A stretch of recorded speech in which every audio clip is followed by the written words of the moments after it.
Welcome to the Hollywood Scholar. I'm Jad Morgan, and the Rings of Power is over. I just finished the season finale, episode 8, Alloy, and I've never been so excited for a season of television to end, because the torture is over.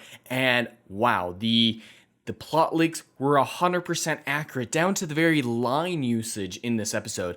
I could not believe how accurate the leaks were from heel versus babyface. This entire episode is rife with all the problems that we've seen throughout the rest of the season and stuff like that. So this is going to be one of my shortest reviews because a lot of the stuff I've already talked about previously, and I just want to be done with it. But overall, I do think this is actually the best produced episode of the season. It seemed like the most money went into the CGI and the sets. It just felt better made, and the music was, I recognized that music was happening, so that was an improvement, but overall still just about equal to everything else when you take into consideration the terrible writing that has been the stalwart through this entire season. And if anybody cares about spoilers at this point, there will be spoilers ahead, so spoiler alert. Now, I'm gonna really chug through this. I just want to get But from the end of the last episode, couple episodes, we're not really sure where the Harfoots are. They're either just north of Mordor to be close enough to Mount Doom, which is still not close enough, but whatever, or they're all the way over to where the Shire ends up being, because that's actually where they filmed those scenes at the orchard, was where the Shire was at, roughly in New Zealand. So either place, though, is about 1,000 miles from Mirkwood. And that's where the wizard is at the beginning of this episode, is the Greenwood, which is what Mirkwood used to be called. So, later on we find that it's been 5 days since the last episode. 5 days of travel. She does say 6, but he was injured the day before, so that's 5 days of travel. The wizard traveled 5 days, and in that time, he went 1,000 miles. And not only him, but the little itty-bitty Harfoots walked that far as well. Time and distance mean nothing in this show. At least they went into some effort to say, hey, time has passed, but it still doesn't even remotely compute to the amount of distance that has gone into. And that does happen in the next scene as well, when they're suddenly at Eregion. Galadriel and Halbrand have made it from Mordor to Eregion. Now, is that the first Elvis settlement, the closest to Mordor? I don't know, but they happen to go exactly where Halbrand wants them to go in only 5 days. That's also roughly about 1,000 miles. So they get 1,000 miles on horseback, whereas Harfoots walk 1,000 miles in roughly the same amount of time. Yeah, I'm not thinking that how that should work. But whatever, backing up a tad, the wizard, we see him at the very beginning of the episode, and that's how it opens up with him being approached by those 3 cult chicks. And I don't know what it is about showing their legs, but throughout the whole scene, they were trying to show as much as their leg up their split dresses as they could. It was awkward. But I don't really see the point of the one pretending to be Nori. Like, it doesn't change anything. They still just walk straight up to him, so it wasn't about, like, luring him into a good position to ambush him. It was just literally like, hey, I'm your little pal. Oh, no, I'm not. There was no point. There was nothing that it serviced, especially because they're here to offer their service to him, swear fealty to him, so it doesn't make any sense to come at it from that perspective. If anything, that's going to make him immediately not trust you. So it doesn't make any sense. And somehow the people who can teleport only make it the same distance as Harfoots walking. Time and distance mean nothing. It's a bad reboot staple. It's rude. I mean, whatever though. It can't fix anything. But Halbrand and Galadriel make it to Eregion, and suddenly Halbrand's, cured his wounds. Wonder why that is. It's almost as if the leaks were true. Oh, we'll get there. But Galadriel talks to Elrond for a little while, and it's some really bad dialogue, and at one point she references that she tried to swim across an entire ocean, and says that's all we can do now is just keep swimming. And when she said we just gotta keep swimming, I immediately thought of, just keep swimming, just keep swimming, just keep swimming. He's fucking Dory now. He's fucking Dory. And that's the most I can think of. And this episode has a really offensive reference to the lore, because it's not adapting the lore in any way, shape, or form, but it has Halbrand offering the idea to get the mithril into crowns and to smelt it with other ores, and calls it a gift. They refuse, or could not legally call him Anatar, the Lord of Gifts, so they threw out what lore that they had to make Halbrand and Galadriel kind of flirt a little bit, and then they reference it and expect fans to be happy about it. Yeah, so they did a Anatar Lord of Gifts reference. Great. That makes everything okay. Yeah, and it's really funny in this next scene when it's like them trying to convince Gil-galad to let them still forge the crown. At this point, it's only a crown. And Celebrimbor says power over flesh. That's what he's designing. He wants to design a crown that has the power over flesh. And this is what convinces Galadriel that Halbrand may be lying. Something that Celebrimbor says, not something that Halbrand says. And none of the other things that Halbrand has done convinced her otherwise. From him, saying that he took the sigil from a dead man, from happening to find her in the middle of the ocean, to all the coincidences and weird things that have been going on with Halbrand this entire time. But a line from another person that sounds similar to what Adar said to her is enough for her to go, "Oh, he's not who he says he is. Oh no. Oh no." And then Elbrond runs after Gil-galad and tries to convince him to give him that time still. And he brings back the line from the first episode that hope is never mere, even when it's meager. And again, still sounds profound, but it's ultimately meaningless. None of these lines actually mean anything when you think about it. It's just pseudo-intellectualism, and it's nonsense. And that's still just as rampant in this episode as all the previous ones. And luckily we move past all the dumb elvish lines and we get to the wizard, and he's kind of decided that he doesn't like these three women, and then the Harfoots try to rescue him, and then there's a wizard battle between Feminin and the wizard, and it is sad. He just picks up some dirt, throws it at them, and then Feminem just locks him with his staff and's like, "Ooh, you're on this side. Ooh, you're on this side. Ooh, no, you're this way." I was wanting a Benny Hill theme or some goofy ass music for him, just "Oh no, I'm horizontal. Oh no, I'm horizontal the other way." It was such a bad wizard duel.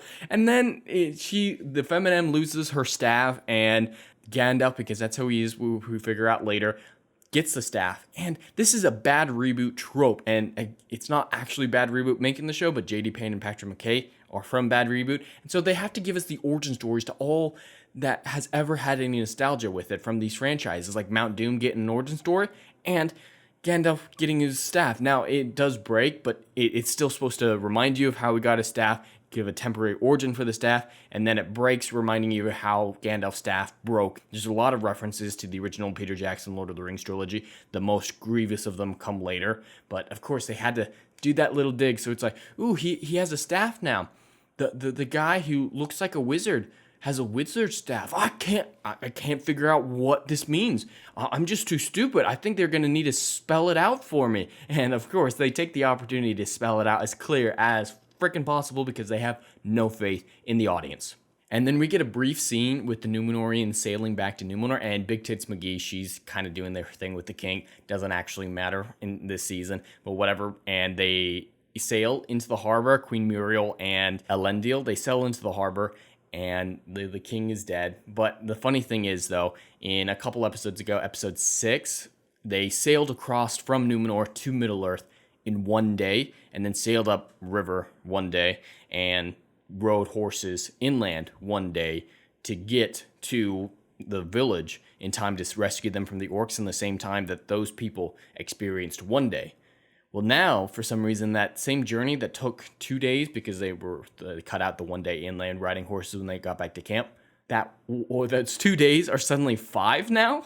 Because, yeah, Galadriel said it's taken her 5 days to get to Eregion from Mordor, and it's taken them 5 days now. Time and distance mean nothing. It's just getting stretched out, and they're not even caring. But the interesting thing that did actually surprise me is they didn't reveal that Isildur is still alive. We all know that from the future. So, why didn't they reveal that he was still alive? We all know the truth, but yeah, we don't see Isildur in this episode, and Elendil's still grieving his death. I'm actually really terrified that he is dead, and that whole reveal of Big Tits McGee finding the Palantir is meaning that she's taking his role. I wouldn't put him past him. I would not put it past these writers. But why fake out his death in episode 6, 7, the beginning of 7, if they're not going to bring him back? Unless they're actually going to kill him and make Big Tits McGee the one who cuts the ring off Sauron. I don't know what's going on with this show, but why didn't they do that? They had the horse thing set up, and they didn't pay it off. Are they wanting that to be the big setup for season 2, starting out Isildur's horse finding him? Yay.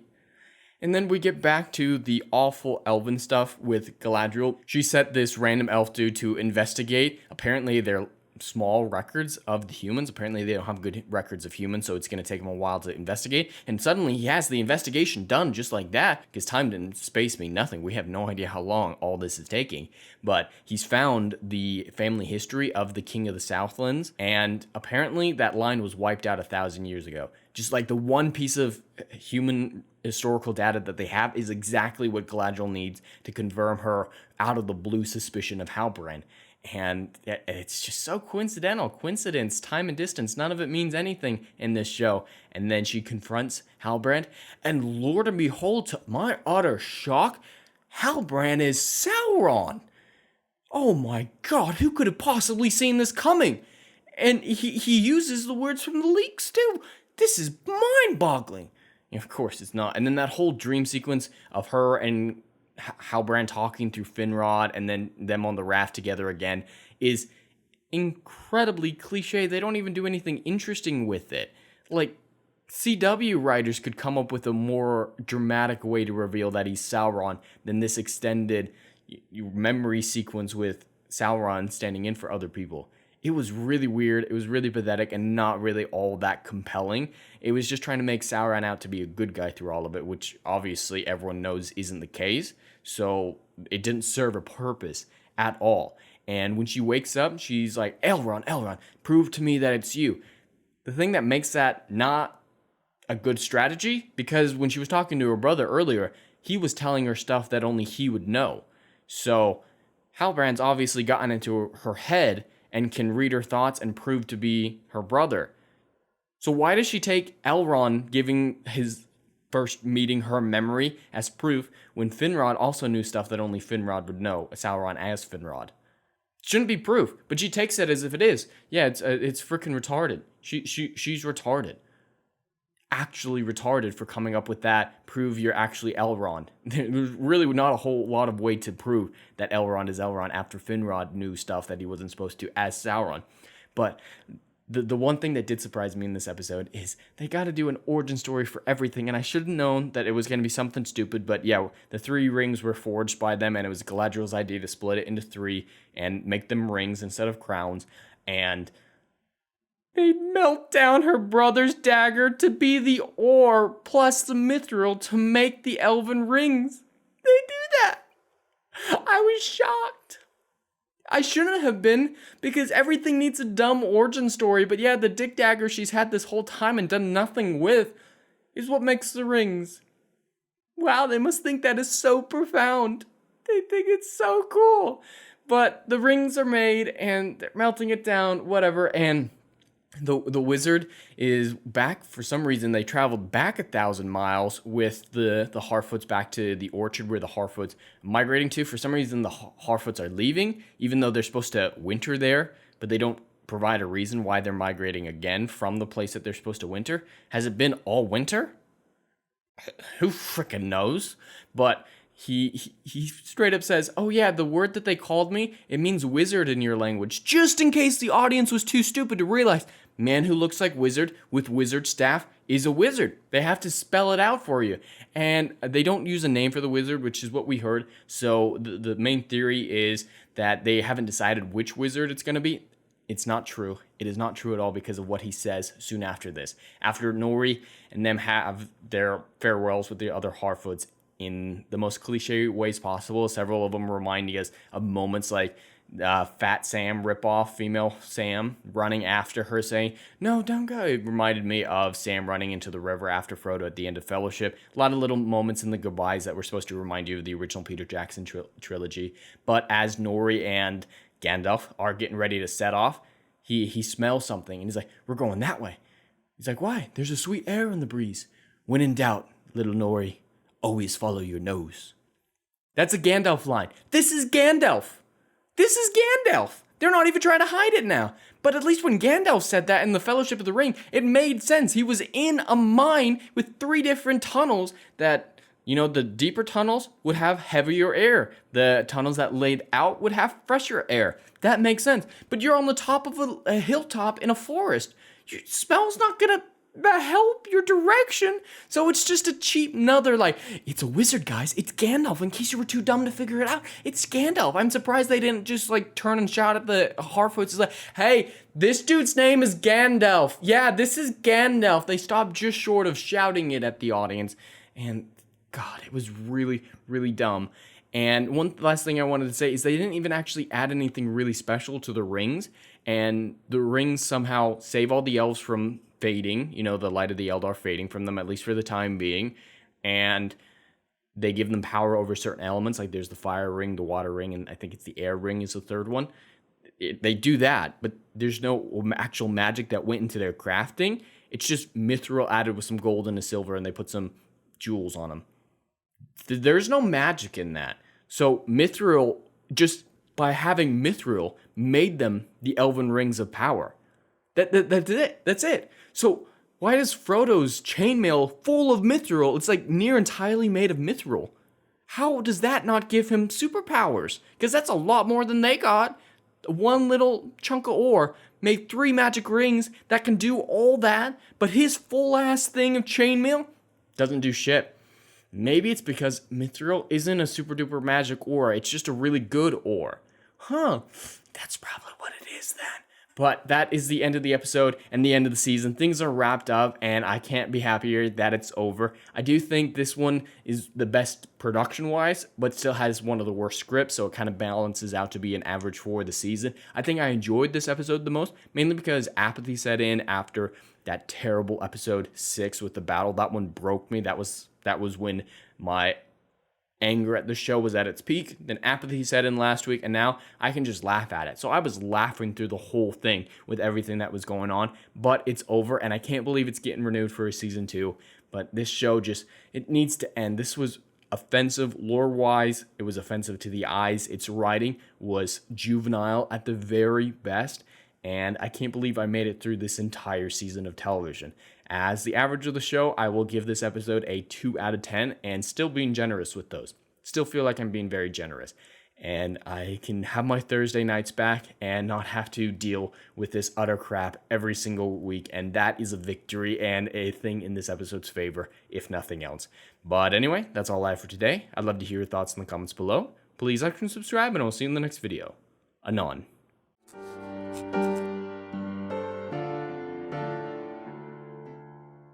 If you like what I do here and want to see good, compelling stories that Hollywood will no longer give you, check out my book series, Odyssey of a Phoenix, a mythological epic about philosophy, morality, and modern-day mental illness issues. Books 1, Down in Flames, and Book 2, Apocalypse Then, currently on sale. Book 3, Kill the Dark, coming soon.